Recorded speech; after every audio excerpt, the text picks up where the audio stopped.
Olá pessoal, tudo bem? Vitor Ataíde falando, advogado, militante em direito ambiental, minerário, direito público, mais voltado para licitações. E o que me traz aqui hoje é falar um pouquinho para vocês sobre licenciamento ambiental municipal, né? Vamos começar definindo, né? O que é licenciamento ambiental? Eu criei uma definição das minhas palavras, pensando outras definições existentes e a realidade da legislação atual, que é a seguinte: o licenciamento ambiental é um procedimento administrativo vinculado, decorrente do poder de polícia prévio, ou se posterior, com fins de correção, regularização ou desmobilização, para determinar o controle e viabilidade ambiental de construção, instalação, ampliação e funcionamento de estabelecimentos e atividades utilizadoras de recursos ambientais efetiva, potencialmente poluidores ou capazes de gerar degradação ambiental, e será concedido pelo órgão ambiental de uma das 3 esferas federativas, conforme a abrangência de seu impacto. Então, o licenciamento ambiental municipal, né, a competência para o licenciamento ambiental, ela é definida pela localidade da abrangência do impacto. Hoje em dia, segundo a Associação Brasileira de Entidades Estaduais de Meio Ambiente, a ABEMA, 90% dos licenciamentos ambientais que ocorrem no Brasil são feitos por órgãos estaduais. Então, muito pouco licenciamento ocorre na esfera de municípios e União. A grande maioria está nos estados, né? Então, os estados têm como de uma forma geral, como política, a descentralização desses licenciamentos, né? Se a gente tiver em mente estados pequenos e órgãos ambientais licenciadores que estão localizados na capital, você não tem muito problema em ter licenciamento ambiental por parte dos estados, mesmo das atividades de impacto local, né? Não é automaticamente que os municípios adquirem a competência para licenciar. Digo, a competência eles têm naturalmente, mas a capacidade de exercer essa competência não é uma coisa automática, né? Então, o que acontece? Muitas vezes o licenciamento de impacto local é realizado pelos estados federados. Imagina, aqui no Espírito Santo, por exemplo, um requerente, um administrado que precisa licenciar o seu empreendimento e está num município longe da capital, que dista, vamos lá, 350 quilômetros da capital. Às vezes, por má informação, ele vem até a capital para discutir o licenciamento dele sem precisar vir. E às vezes a atividade dele é de impacto local, né? Então, olha o prejuízo de tempo, enfim. Mais que interessante que os licenciamentos de impacto local se deem nos municípios, até para o Estado poder focar os seus recursos financeiros e pessoais em licenciamentos mais estratégicos, em fiscalização mais efetiva. Então, é importante que se tenha o licenciamento municipal, que os municípios assumam essa responsabilidade. Eu citei um exemplo, lá no início eu falei que não haveria tanto problema em estados pequenos à distância, mas, na verdade, há esse problema.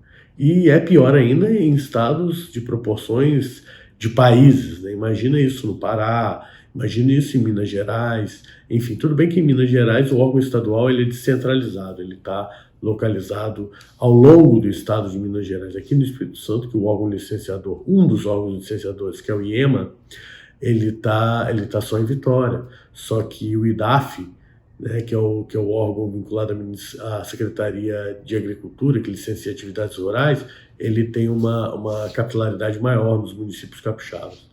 Pois bem, Então, nós temos esse quadro e é fundamental ampliar o licenciamento municipal. Não foi sempre que essa consciência ela era estabelecida. Já existiu muito questionamento sobre se os municípios teriam ou não competência para exercer o licenciamento ambiental. Isso lá nos idos dos anos 2000, por volta de 2004, 2005, se discutia a competência municipal de proceder o licenciamento ambiental, né? Porque havia uma interpretação de que a Constituição, lá no artigo 24, ela não havia previsto o município como uma entidade federativa que pudesse legislar em matéria ambiental. E para exercer o licenciamento é necessário que tenha lei específica ambiental na localidade. Então, diante disso, havia um entendimento que não prevaleceu de que o município não teria competência em licenciamento ambiental. Entretanto, o artigo 30 da Constituição prevê que o município pode legislar sobre assuntos de interesse local. Ao fim e ao cabo, fomos agraciados com a Lei Complementar 140, lá de 2011, que estabeleceu de forma indubitável que os municípios têm a competência de fazer o seu licenciamento ambiental em atividades consideradas de impacto local. Mas que atividades são essas? Que atividade de impacto local é essa? Pois bem, essa lei resolveu essa questão definindo que compete aos conselhos estaduais de meio ambiente a definição de que tipologias, de que atividades seriam de impacto local. Então, coube aos conselhos estaduais, segundo a Lei Complementar 140, definir o que é impacto local. E os conselhos têm feito isso, têm exercido essa competência. Então, hoje em dia, se a gente tem uma realidade institucional muito mais madura, né, em relação ao licenciamento ambiental municipal, se um dia ele era questionado judicialmente, havia uma divergência se os municípios teriam ou não essa competência, essa dúvida hoje não existe mais. Já há 10 anos, né, nós temos uma lei federal, uma lei geral, que define justamente a competência em licenciamento ambiental municipal. Antes dela existia, naturalmente, a resolução CONAMA 237, lá de 1997, mas mesmo assim, com a existência da resolução CONAMA, ainda existia esse embate sobre licenciamento ambiental. E a competência é definida pela abrangência do impacto. Mas aí eu ponho uma questão.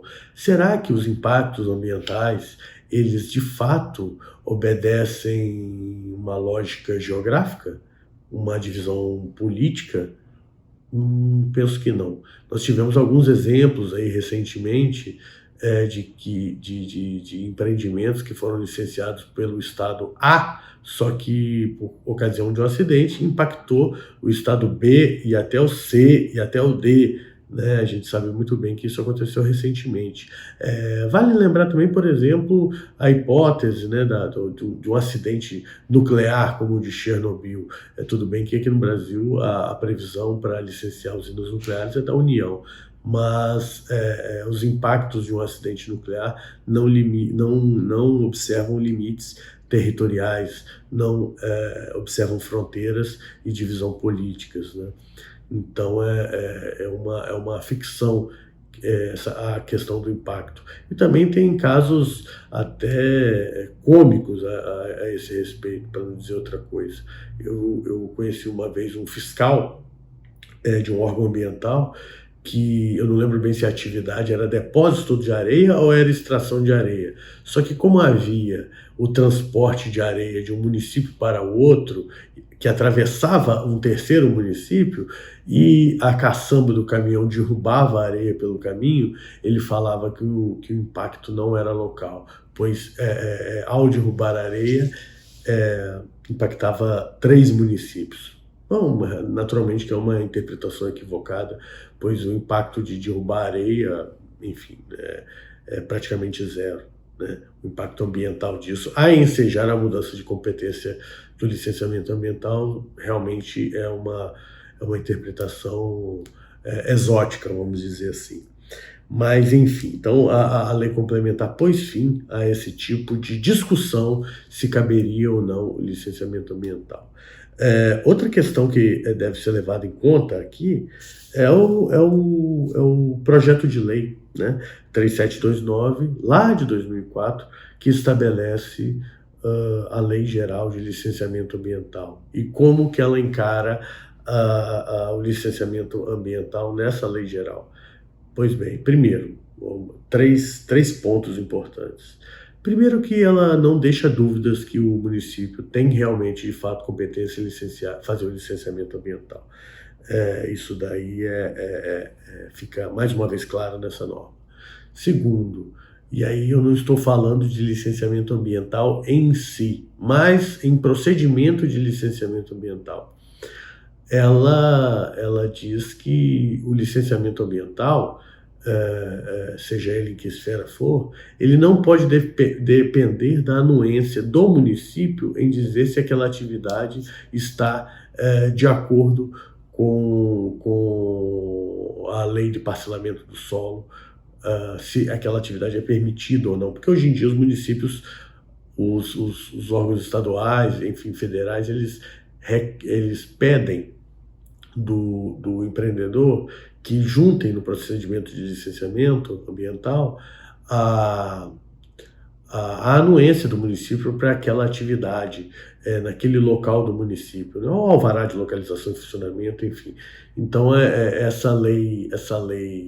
esse projeto de lei prevê que essa anuência, o alvará, não vai ser requisito mais para o licenciamento ambiental. Inclusive, tem um parecer da própria Procuradoria-Geral do Estado, aqui do Espírito Santo, que suspendeu os efeitos do Decreto Estadual de Licenciamento Ambiental nesse sentido. Então, os licenciamentos ambientais no âmbito estadual, particularmente aqui no Espírito Santo, não demandam mais a anuência municipal. E me parece uma medida salutar, porque, de fato, para emitir essa anuência, havia municípios, inclusive, que estabeleciam condicionantes nessa anuência, praticamente um sublicenciamento dentro de um licenciamento exercido por outra esfera federativa, que me parece um pouco heterodoxo e até abusivo, né? Então, e um outro ponto importante desse projeto de lei em relação ao licenciamento ambiental é o fato dele prever que a licença urbanística e a licença ambiental elas devem ser emitidas de forma integrada, devem ser avaliadas de forma integrada quando se trata de empreendimentos que tenham a ver com regularização fundiária, parcelamento do solo, né? Então é um grande avanço nesse sentido. A licença urbanística é aquela que verifica se o empreendimento está de acordo com a lei de parcelamento do solo urbano, enfim, com o plano diretor municipal.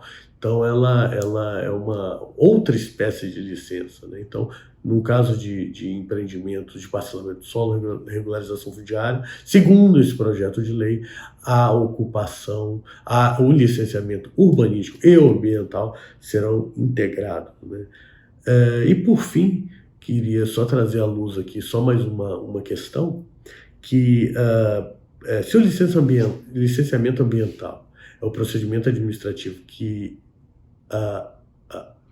estuda a viabilidade ambiental, os controles ambientais necessários para determinado empreendimento, nós não podemos perder também de foco que existe a outorga para o uso de recursos hídricos, que é uma espécie, mal comparando, uma espécie de licenciamento para o uso da água, para o uso da captação e destinação de efluentes na água, né, o lançamento de efluentes na água.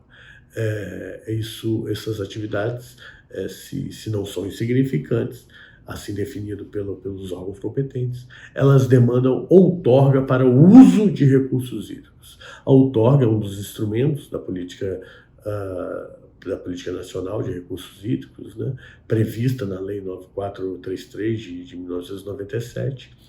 E essa lei ela ensina que a gestão de recursos hídricos é feita apenas em duas esferas. Não existe rio municipal, só existe rio federal e estadual. Então, quem concede a outorga é a ANA, que é o órgão federal, ou os diversos órgãos estaduais espalhados pelo Brasil, né? Isso varia muito de estado para estado. Tem estado que tem uma agência própria para a regulação da água, para expedição de outorga, outros são feitos através do órgão ambiental, que também faz o licenciamento ambiental, outros lugares são secretarias, enfim, isso varia de estado para estado. Entretanto, embora o município não tenha papel na Política Nacional de Recursos Hídricos, ele pode influenciar também na questão da outorga e na questão da gestão de recursos hídricos. A Resolução CONAMA 357 de 2005 fala que os municípios, quando dos seus licenciamentos ambientais, eles podem estabelecer parâmetros toleráveis para a emissão de efluentes em cursos d'água. Então, no final das contas, através do licenciamento ambiental, o município acaba atuando de forma indireta na gestão dos recursos hídricos. Pois bem, pessoal, era esse, tratando do assunto competência municipal em matéria de licenciamento ambiental, eram esses pontos que eu gostaria de realçar aqui para vocês, trazer à tona aqui para vocês. Agradeço a atenção, essa é a minha contribuição para o debate. Por favor, comentem, curtam, enfim, façam o juízo crítico de vocês a respeito desse vídeo. Muito obrigado e até mais.